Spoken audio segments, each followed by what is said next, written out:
Bonjour à tous, excellent début de semaine à vous. Bienvenue dans cette nouvelle édition. Le Premier ministre s'imprègne de l'avancement des travaux du Grand Marché de Bouaké. Patrick Hachi s'est rendu samedi sur le chantier. Il s'est dit impressionné par l'avancement des travaux. Le Grand Marché de Bouaké sera livré en 2023. Kader Sogodogo. Patrick Hachi, le Premier ministre ivoirien, est sur le chantier du Grand Marché de Bouaké. Le chef du gouvernement veut toucher du doigt certaines réalités. Plus d'un an après la pose de la première pierre par le président ivoirien Alassane Ouattara et français Emmanuel Macron, il était important pour le chef du gouvernement d'être sur le site. Son constat laisse entrevoir de réelles notes de satisfaction. Quand je regarde aujourd'hui, c'est extrêmement impressionnant à quel point ils ont avancé. Ils ont dit effectivement qu'ils sont à quasiment 70% pour les travaux de base, d'assainissement, de voirie, de drainage des eaux. Et que maintenant va démarrer la partie qui a été confiée à une autre entreprise, qui sont les bâtis, pour achever cet ouvrage-là, normalement en juillet 2023. On espère qu'ils pourront le faire un peu avant. En tout cas, ils ont dit que ce n'est pas exclu. Et ça sera, comme vous le savez, le plus grand marché couvert de l'Afrique de l'Ouest. C'est donc non seulement une fierté pour le pays et pour Bouaké, mais c'est surtout, à cet instant-là, à tous ces milliers, ces dizaines de milliers de personnes, hommes, femmes, qui vivent autour de cette activité du marché, qui approvisionnent, qui alimentent, qui vendent, et donc ça va changer totalement les conditions de vie. Ce marché est financé par l'Agence française de développement à près de 40 milliards de francs CFA. L'ambassadeur de France en Côte d'Ivoire est présent aux côtés du Premier ministre pour la visite. Mais c'est que les choses avancent, c'est du concret. Les projets sont lancés et ils se réalisent, ils avancent. La semaine dernière, avec le Premier ministre, nous étions à Yamoussoukro et le Premier ministre a inauguré une nouvelle école judiciaire dont la première pierre a été posée il y a quelques années. Et voilà, l'école, elle est là. 2 mois auparavant, le Premier ministre a inauguré l'Académie internationale de lutte contre le terrorisme. Même chose, première pierre posée il y a 2 ou 3 ans, et 3 ans après, ça y est, c'est là. Et c'est la même chose à Bouaké, on voit ce marché et on voit que les travaux avancent. Et autre message qui est important, c'est que la Côte d'Ivoire, c'est pas que Abidjan. C'est Bouaké, c'est l'extrême nord, c'est partout, c'est Odiéné.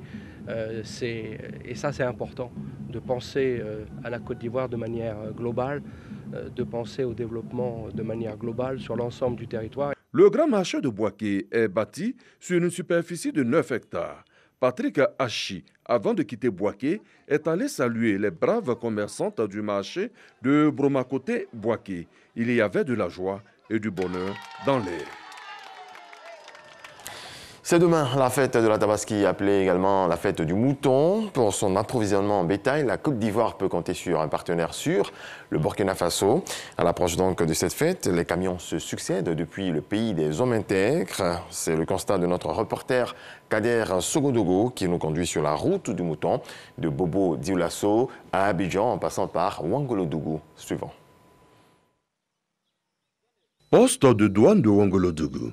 Un camion de bétail en provenance du Burkina Faso vient de traverser la frontière ivoirienne. Il est accueilli par le président de la Confédération des filières bétail et viande de l'UEMOA. Pour la Tabaski, Isiaka Sawadogo et son équipe mettent tout en œuvre pour inonder le marché ivoirien en moutons pour permettre aux musulmans de perpétuer le sacrifice d'Abraham. Déjà au Burkina Faso, les craintes d'une flambée des prix sont perceptibles chez les vendeurs et les acquéreurs. Je dirais que cette année c'est dur, puisque tout le monde le sait. Ce n'est pas au niveau des moutons seulement. Bon, je l'ai eu à 130 000. Avant, tu vas sur le terrain, tu peux acheter à la personne à un bon prix, le plus bas. Mais aujourd'hui, là, maintenant, ces gens-là, ils ne sont plus là. Je peux donner ça à 260 000, souvent 250 000. Les prix là, ce n'est pas la même chose. Chaque mouton a son prix. En 2020, pour la Tabaski, le Burkina Faso a exporté plus de 100 000 têtes de moutons vers la Côte d'Ivoire. Sur les marchés de ce pays ami, les acteurs de la filière se battent pour privilégier la destination Côte d'Ivoire. Ici, c'est un quartier de Bobo qu'on appelle Medina Kouras, secteur numéro 2. Voilà, c'est à partir d'ici qu'on fait des chargements de moutons. Donc ça veut dire qu'on peut charger 8 à 10 camions par jour. Nous, notre chargement, si c'est au niveau des moutons, là, actuellement, on fait 100% sur Côte d'Ivoire. Le Ghana, qui fait frontière avec le Burkina Faso, se ravitaille également dans le pays. Si on arrive à la frontière, si on achète, on part au Ghana. Ça marche un peu. En Côte d'Ivoire, c'est un peu facile, mais c'est un peu difficile. Le Ghana, ça nous fait du bien. Une chose est claire, de nombreux camions ont amorcé la traversée vers la Côte d'Ivoire. La fluidité est aussi une réalité. Présentement, en tout cas, il n'y a pas de problème. Ils ont arrangé la route c'est propre. Bon, les corridors aussi, il n'y a pas de problème. On circule facilement. Le coût du mouton sera lié au choix que chaque acquéreur fera. Quand on parle de la cherté des moutons, je vous ai dit que ça dépend des qualités. Ça là, quand tu les regardes là, toi-même, quand tu regardes, ça fait coûter combien? Dis-moi. 300 000. Ah bon. Or, il y a des moutons de 100 000, il y a 120 000. Mais si tu veux moutons de 300 000, voilà. Les autorités gouvernementales sont regardantes. Des rencontres sont initiées pour lutter contre la cherté sur le marché. Des missions de terrain pour s'imprégner de la réalité sont initiées. C'est le cas ici au marché de bétail de Boaké. Ces moutons sont venus du Burkina Faso. Les coûts doivent être accessibles. En termes d'approvisionnement, est-ce qu'il y a suffisamment de moutons? Chaque jour, on peut avoir 10 camions, 20 camions, 15 camions chaque jour. Et dans chaque camion, il y a combien de moutons à peu près? Pour chaque camion, il y a à peu près 300 têtes dedans. Au niveau des prix, ça va de 80 000 francs, 90 000, 100 000, voilà, 120 000. Donc il y a tous les prix quasiment. Il y a tous les prix. Même il y a pour 50 000, il y a pour 40 000, il y a tout dedans. Il y a des moutons de 40 000 aussi. Donc si moi je veux un mouton de 40 000, je peux acheter mon mouton de 40 000. Même dessus de là, il peut te donner. D'accord. On est venu vous rencontrer les éleveurs déjà pour vous dire merci pour le travail que vous faites, pour permettre à la population de pouvoir avoir accès aux moutons, mais pour vous dire aussi que la fête de la Tabaski doit être une fête de la solidarité.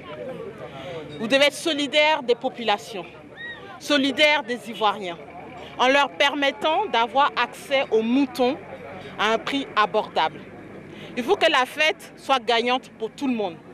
Les raisons pour la baisse des prix sont réunies. Le ministre des Transports fait en sorte que nous ayons les moyens pour pouvoir travailler et faire en sorte que la traversée des couloirs économiques qui permettent l'entrée du bétail sur notre territoire jusqu'au marché d'approvisionnement puisse vraiment être dégagée. Et c'est cette mission-là que nous avons entamée depuis quelques jours.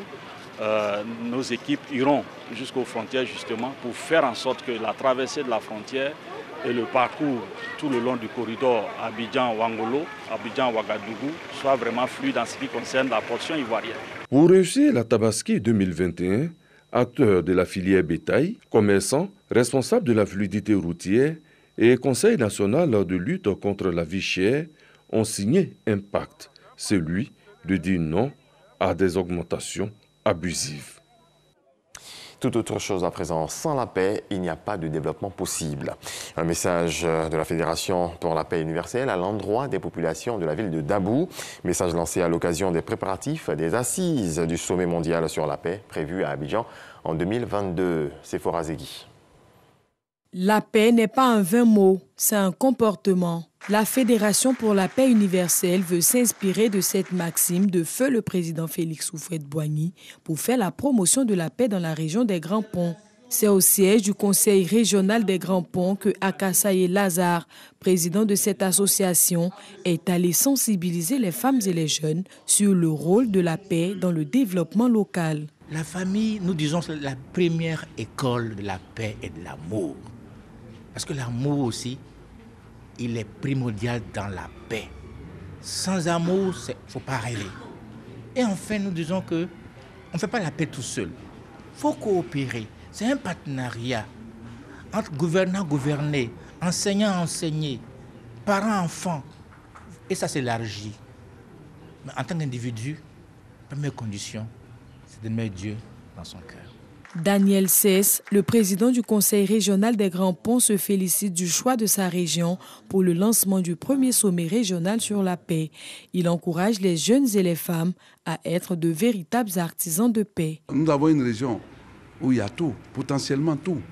Il y a l'eau, il y a la forêt, il y a les bas-fonds et il y a aussi les hommes. Si les jeunes comprennent que c'est dans leur intérêt et qu'ils se mettent au travail, vous allez voir que nous avons fait le développement. Le préfet de la région des Grands Ponts s'est saisi de l'occasion pour inviter les populations à traduire en actes cette pensée du premier président de la Côte d'Ivoire.